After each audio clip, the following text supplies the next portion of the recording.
Rosalie Léon vit le jour le 21 octobre 1832 à Quimper, 13e et dernier enfant d'Armand Léon, maçon, et de Perrine Cadiou, alors âgée respectivement de 45 et 41 ans.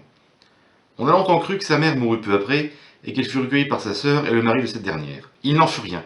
À cette époque, sa sœur était encore célibataire, et sa mère ne décéda que quand Rosalie avait déjà 7 ans.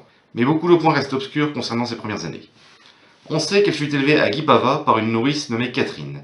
Bien plus tard, Rosalie lui procura une rente viagère. Elle fréquenta l'école primaire, puis fut placée à 11 ans comme servante chez les époux Marin à l'auberge de Bretagne, qui servait de relais pour les diligences. Devenue jeune fille, Rosalie était autorisée par ses patrons à aller danser le dimanche, signe d'un climat de bonne entente. Il lui arrivait même, le soir, à la veillée, de chanter en français ou en breton. Mais, durant l'été 1852, une troupe de théâtre parisienne en tournée fit étape à l'auberge. L'un des comédiens, Jean Denis, séduit par la beauté de Rosalie, l'invita à assister à leur représentation à Brest.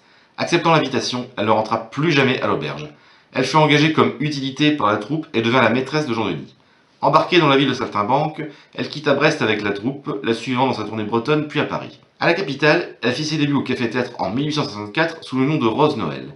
Délaissée par son amant volage, elle se fit remarquer sur la scène du délaissement comique en 1859 et fut auditionnée par Offenbach qui l'engagea. En 1860, elle remplaça une chanteuse malade sur scène, ce qui lui valut un vif succès, et surtout un carton d'invitation du prince Pierre de Sayn-Wittgenstein, aide de camp du tsar Nicolas II et attaché militaire à l'ambassade de Russie. Acceptant avec émotion l'invitation, elle rencontra ainsi le grand amour de sa vie. La fidélité de Rosalie à son prince russe n'a peut-être pas toujours été à toute épreuve, elle n'en est pas moins restée sa maîtresse jusqu'à sa mort. Le prince Pierre de Sayn-Wittgenstein installa sa bien-aimée dans un appartement puis dans un hôtel particulier en plein Paris. Mais Rosalie Léon resta fort attachée à sa Bretagne natale, d'où les nombreux témoignages architecturaux de leur histoire d'amour dans le Finistère. Le château du Niveau à l'Opérec, construit vers 1850 à l'intérieur d'une enceinte médiévale, est propriété des Conans de Saint-Luc depuis 1853. Rosalie et Pierre y résidèrent dès 1862, mais n'en devinrent propriétaires qu'en 1881. Le prince en fit son relais de chasse et le couple y séjournait en novembre. Le bâtiment accueille aujourd'hui un lycée d'enseignement agricole. La Chaumière est le château de Kerléon, situé au lieu-dit Campfrout au relais de Kerléon, bâti respectivement en 1862 et en 1878 et baptisé du nom de famille de Rosalie, résidence d'été du couple qui, comme pour leurs autres demeures, y firent figurer leurs initiales P et R un peu partout.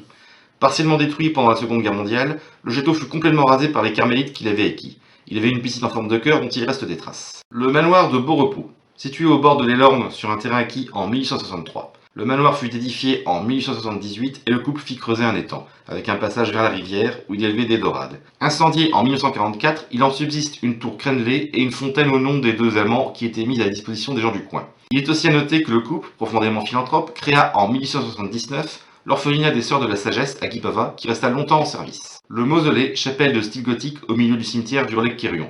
Rosalie, emportée par la tuberculose le 25 août 1886, y repose. Le prince mourut de chagrin moins d'un an plus tard. Sa dépouille fut transférée en 1892 au cimetière de Schillingforst en Bavière, loin du tombeau de sa bien-aimée. Il n'avait jamais été officiellement marié. La tombe portant son nom au relais de Kerléon est vide. De son vivant, Rosalie n'hésitait pas à distribuer des bonbons et des pièces de monnaie dans les rues de Guipava. Généreuse jusqu'au bout, elle ne manqua pas de coucher ses serviteurs sur son testament. Au relais de Kerléon, une venelle porte son nom et un lieu-dit porte le nom prince russe en souvenir de son histoire d'amour.